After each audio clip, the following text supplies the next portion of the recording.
김군 수삼차 편지는 반갑게 받았다. 그러나 한 번도 화답지 못하였다. 물론 군의 충정에는 나도 감사를 드리지만 그 충정을 나는 받을 수 없다. 박군, 나는 군의 탈가를 찬성할 수 없다. 음험한 이역의 늙은 어머니와 어린 처자를 버리고 나선 군의 행동을 나는 찬성할 수 없다. 박군, 돌아가라. 어서 집으로 돌아가라. 군의 부모와 처자가 이역 노두에서 방황하는 것을 나는 눈앞에 보는 듯 싶다. 그네들의 의지할 곳은 오직 군의 품밖에 없다. 군은 그네들을 구하여야 할 것이다. 군은 군의 가정에서 동량이다. 동량이 없는 집이 어디 있으랴.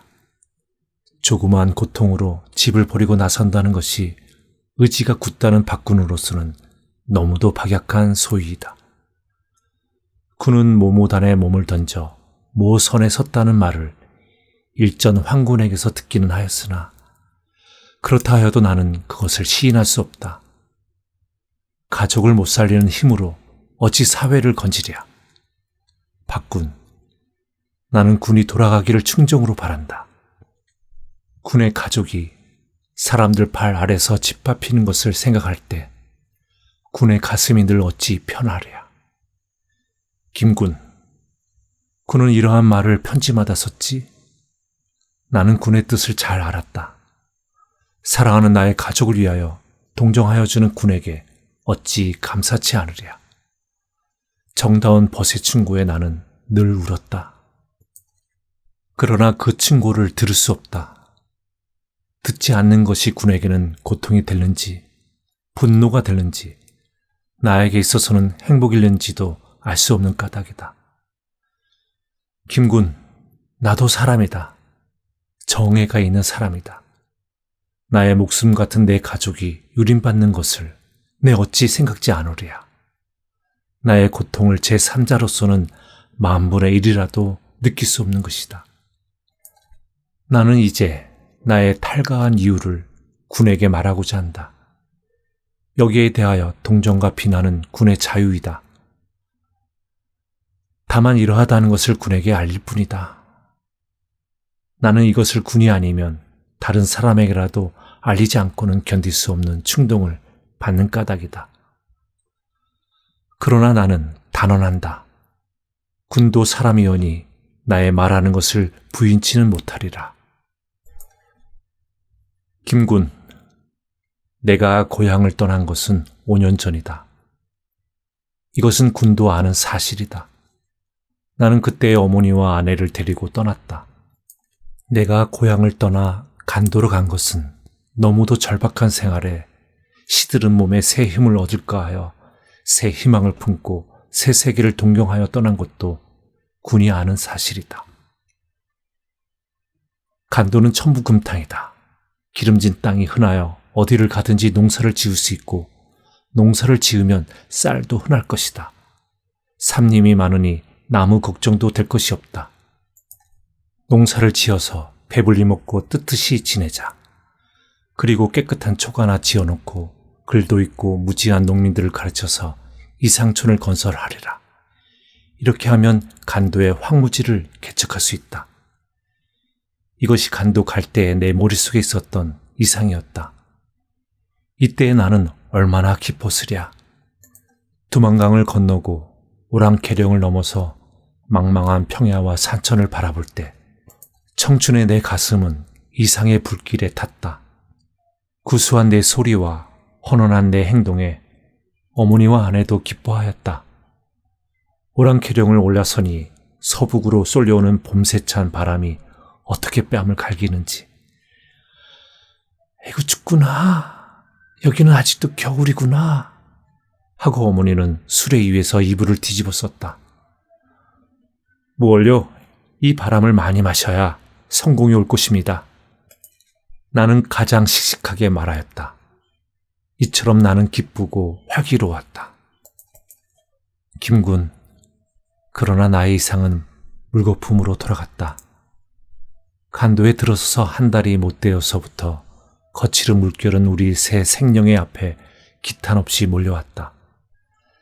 나는 농사를 지으려고 밭을 구하였다. 빈 땅은 없었다. 돈을 주고 사기 전에는 한 평의 땅이나마 손에 넣을 수 없었다. 그렇지 않으면 지나인의 밭을 도조나 타조로 얻어야 한다.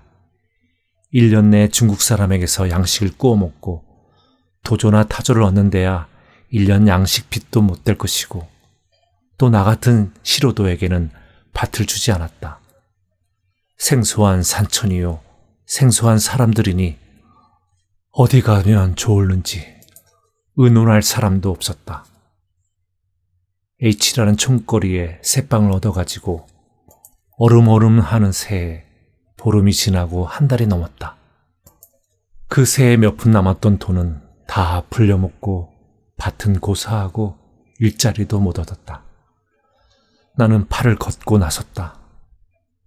이리저리 돌아다니면서 구들도 고쳐주고 가마도 붙여주었다. 이리하여 호구하게 되었다. 이때 시장에서는 나를 온돌장이라고 불렀다. 갈아입을 의복이 없는 나는 늘 숯검정이 꺼멓게 묻은 의복을 벗을 새가 없었다. H장은 좁은 곳이다. 구들 고치는 일도 늘 잊지 않았다. 그것으로 밥 먹기가 어려웠다. 나는 여름 불볕에 삭김도 메고 꼴도 베어 팔았다. 그리고 어머니와 아내는 삭방아 찢고 강가에 나가서 부스러진 나뭇개비를 주워서 겨우 연명하였다. 김군, 나는 이때부터 비로소 무서운 인간고를 느꼈다. 인생이란 과연 이렇게도 괴로운 것인가 하는 것을 나는 생각하게 되었다. 나는 나에게 닥치는 풍파 때문에 눈물 흘린 일은 이때까지 없었다. 그러나 어머니가 나무를 줍고 젊은 아내가 삭방아를 찧을 때 나의 피는 끓었으며 나의 눈은 눈물에 흐려졌다. 에구, 차라리 내가 드러누워 앓고 있지. 네가 괴로워하는 꼴은 차마 못 보겠다. 이것은 언제 내가 병들어 신음할 때에 어머니가 울면서 하신 말씀이다. 이것을 무심히 들었던 나는 이때에야 이 말의 참 뜻을 느꼈다. 차라리 나의 고기가 찢어지고 뼈가 부서지는 것은 참을 수 있으나 내 눈앞에서 사랑하는 늙은 어머니와 아내가 배를 줄이고 남의 멸시를 받는 것은 참으로 견디기 어렵구나. 나는 이렇게 여러 번 가슴을 쳤다. 나는 밤이나 낮이나 비오나 바람이 치나 헤아리지 않고 삭김, 삭심부름, 삭나무 무엇이든지 가리지 않았다. 오늘도 배고프겠구나. 아침도 변변히 못 먹고. 나는 너 배 줄이지 않는 것을 보았으면 죽어도 눈을 감겠다. 내가 삭일을 하다가 늦게 돌아오면 어머니는 우실 듯이 말씀하셨다. 그러나 나는 흔연하게 배가 무슨 배가 고파요? 하고 대답하였다. 내 아내는 늘 별 말이 없었다. 무슨 일이든지 시키는 대로 다소곳하고 아무 소리 없이 순종하였다. 나는 그것이 더욱 불쌍하게 생각된다. 나는 어머니보다도 아내 보기가 퍽 부끄러웠다. 경제의 자립도 못 되는 내가 왜 장가를 들었누? 이것이 부모의 한 일이었지만 나는 이렇게도 탄식하였다. 그럴수록 아내에게 대하여 황공하였고 존경하였다. 어떻게 하면 살 수 있을까? 이러한 생각은 이때 내 머리를 몹시 때렸다. 이때 나에게 부지런한 자에게 복이 온다 하는 말이 거짓말로 생각되었다. 그 말을 지상의 격언으로 굳게 믿어온 나는 그 말에 도리어 일종의 의심을 품게 되었고 나중은 부인까지 하게 되었다. 부지런하다면 이때 우리처럼 부지런함이 어디 있으며 정직하다면 이때 우리 식구같이 정직함이 어디 있으랴. 그러나 빈곤은 날로 심하였다. 이틀, 사흘, 굶은 적도 한두 번이 아니었다. 한 번은 이틀이나 굶고 일자리를 찾다가 집으로 들어가 보니 부엌 앞에서 아내는 이때의 아이를 배워서 배가 남산만하였다. 무엇을 먹다가 깜짝 놀란다. 그리고 손에 쥐었던 것을 얼른 아궁이에 집어넣는다. 이때 불쾌한 감정이 내 가슴에 떠올랐다. 뭘 먹을까? 어디서 무엇을 얻었을까? 무엇이길래 어머니와 나 몰래 먹누? 여편네란 그런 것이로구나. 아니 그러나 설마? 그래도 무엇을 먹던데. 나는 이렇게 아내를 의심도 하고 원망도 하고 밉게도 생각하였다. 아내는 아무런 말 없이 어색하게 머리를 숙이고 씩씩하다가 밖으로 나간다. 그 얼굴은 좀 붉었다. 아내가 나간 뒤에 나는 아내가 먹다 던진 것을 찾으려고 아궁이를 뒤지었다. 싸늘하게 식은 재를 막대기에 뒤져내니 벌건 것이 눈에 띄었다. 나는 그것을 집었다. 그것은 귤 껍질이다. 거기는 배먹은 잇자국이 있다. 귤 껍질을 진 나의 손은 떨리고 잇자국을 보는 내 눈에는 눈물이 개었다. 김군, 이때 나의 감정을 어떻게 표현하면 적당할까? 오죽 먹고 싶었으면 길바닥에 내던진 귤 껍질을 주워 먹을까? 더욱 몸 비자는 그가 나는 사람이 아니다. 그러한 아내를 나는 의심하였구나. 이 놈이 어찌하여 그러한 아내에게 불평을 품었는가? 나 같은 잔악한 놈이 어디 있으랴? 내가 양심이 부끄러워서 무슨 면목으로 아내를 볼까? 이렇게 생각하면서 나는 느껴가며 눈물을 흘렸다.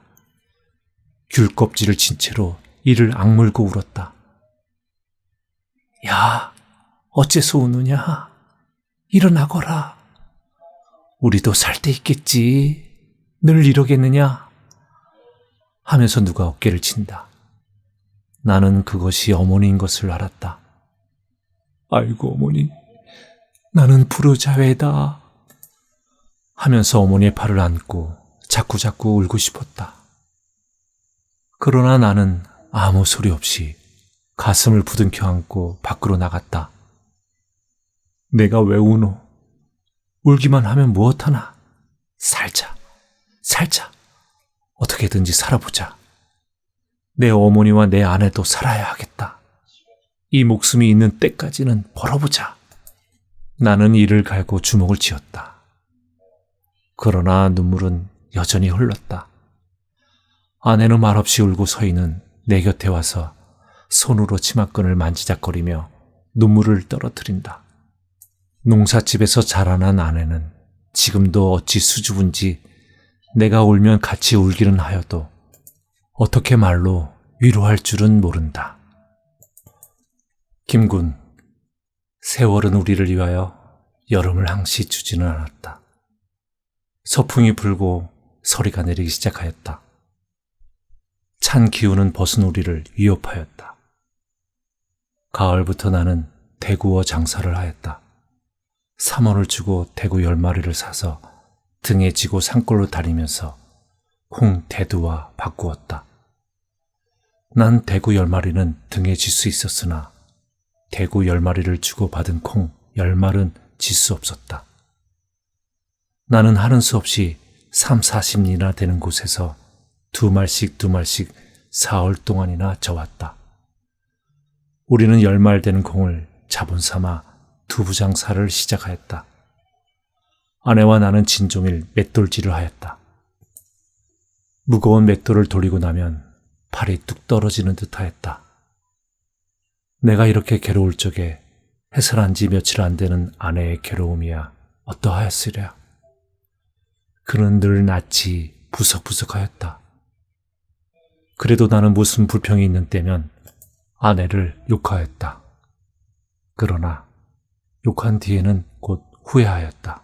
콧구멍만한 부엌방에 가마를 걸고 맷돌을 놓고 나무를 들이고 의복가지를 걸고 하면 사람은 겨우 비비고 들어앉게 된다.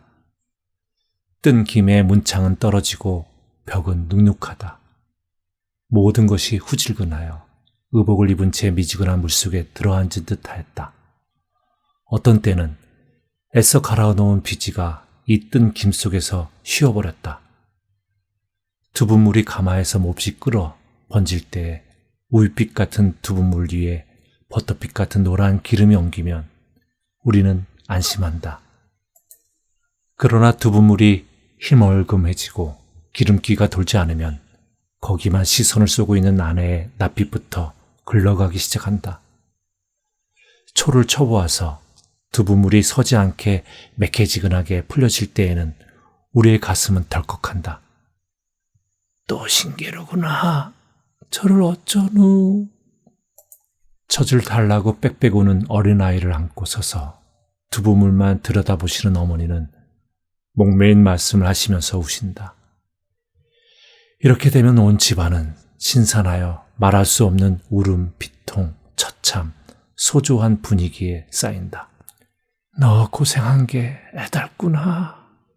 팔이 부러지게 갈아서 두부를 팔아서 장을 보려고 태산같이 바랬더니.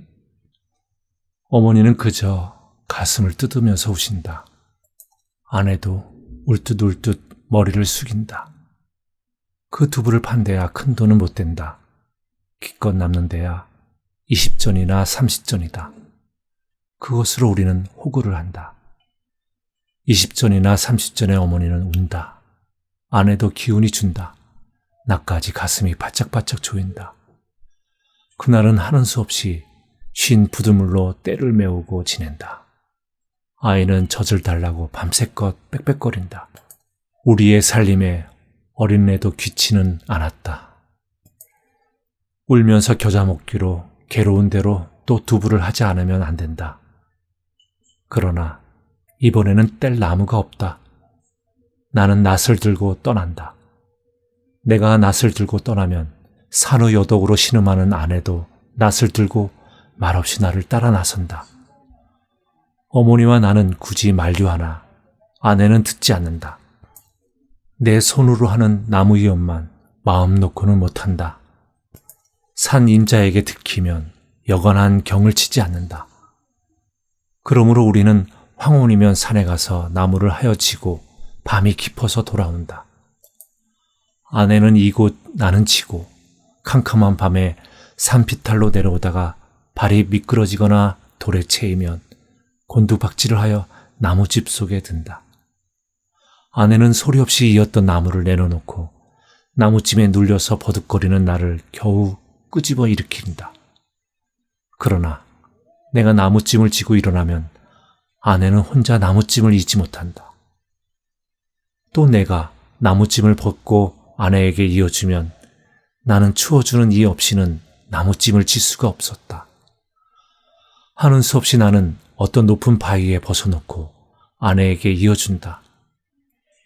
이리하여 산비탈을 내려오면 언제 왔는지 어머니는 애를 없소 우들우들 떨면서 산 아래서 기다리다가도 인제 오니 나는 너 또 붙들리지는 않은가요? 혼이 났다 하신다. 이때마다 내 가슴은 저렸다.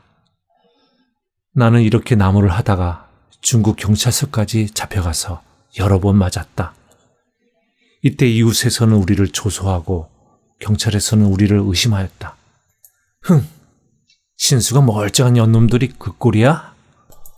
어디 가서 일자리도 구하지 않고 그 눈이 누울해가지고 두부장 사는 꼬락서리는 참 더러워서 못 보겠네. 불알을 달고 나서 그렇게 해야 살리? 이것은 이웃 남녀가 비웃는 소리였다. 그리고 어떤 산 임자가 나무 잃고 고발을 하면 경찰서에서는 불문곡직하고 우리 집부터 수색하고 질문하면서 나를 때린다.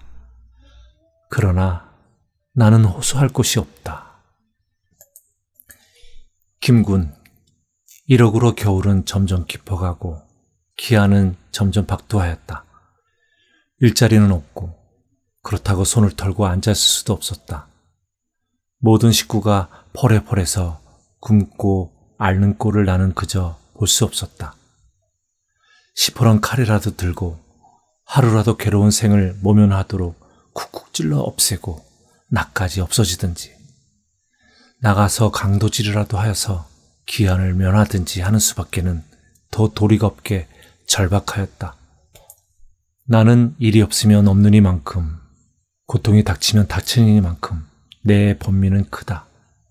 나는 어떤 날은 거의 얼빠진 사람처럼 눈을 감고 깊은 생각에 잠긴 일도 있었다. 이때 머릿속에서는 머리를 움실움실 드는 사상이 있었다. 오늘날에 생각하면 그것은 나의 전 운명을 결정할 사상이었다. 그 생각은 누구의 가르침에 의해 일어난 것도 아니려니와 일부러 일으키려고 애써서 일어난 것도 아니다. 봄 풀싹같이 내 머릿속에서 점점 머리를 들었다. 나는 여태까지 세상에 대하여 충실하였다.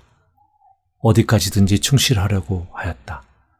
내 어머니, 내 아내까지도 뼈가 부서지고 고기가 찢기더라도 충실한 노력으로서 살려고 하였다. 그러나 세상은 우리를 속였다. 우리의 충실을 받지 않았다. 도리어 충실한 우리를 모욕하고 멸시하고 학대하였다. 우리는 여태까지 속아 살았다. 포악하고 허위스럽고 요사한 무리를 용납하고 옹호하는 세상인 것을 참으로 몰랐다. 우리뿐 아니라 세상의 모든 사람들도 그것을 의식치 못하였을 것이다. 그네들은 그러한 세상의 분위기에 취해 있었다. 나도 이때까지 취하였다.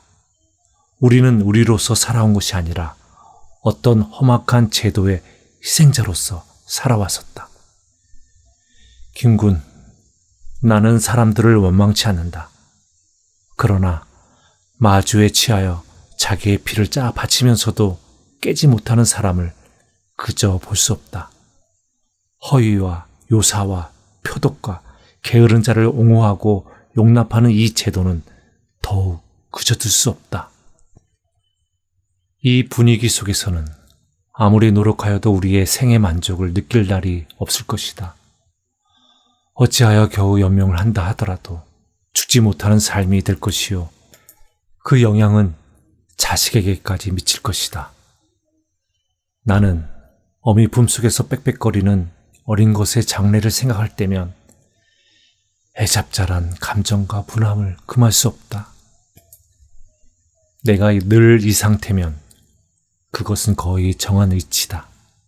그에게는 상당한 교양은 고사하고 다리 밑이나 남의 집 문간에 버리게 될 터이니 삶을 받을 만한 생명을 죄 없이 찌그러지게 하는 것이 어찌 애답지 않으랴. 그렇다면 그것을 나의 죄라 할까? 김군, 나는 더 참을 수 없었다. 나는 나부터 살려고 한다. 이때까지는 최면술에 걸린 송장이었다. 제가 죽은 송장으로 남을 어찌 살리랴. 그러려면 나는 나에게 최면술을 걸려는 무리를 험악한 이 공기의 원류를 쳐부숴야 하는 것이다. 나는 이것을 인간의 생의 충동이며 확충이라고 본다. 나는 여기서 무상의 법열을 느끼려고 한다. 아니, 벌써부터 느껴진다. 이 사상이 나로 하여금 집을 탈출케 하였으며 모모단에 가입케 하였으며 비바람 밤낮을 헤아리지 않고 벼랑 끝보다 더 험한 선에 서게 한 것이다. 김군, 거듭 말한다. 나도 사람이다. 양심을 가진 사람이다. 내가 떠나는 날부터 식구들은 더욱 공경에 들 줄로 나는 안다. 자칫하면 눈 속이나 어느 구렁에서 죽는 줄도 모르게 굶어 죽을 줄도 나는 잘 안다. 그러므로 나는 이곳에서도 남의 집 행랑 어머니나 아범이며 노두에 방황하는 거지를 무심히 보지 않는다.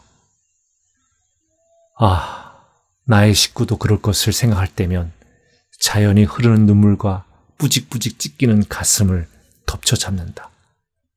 그러나 나는 이를 갈고 주먹을 쥔다.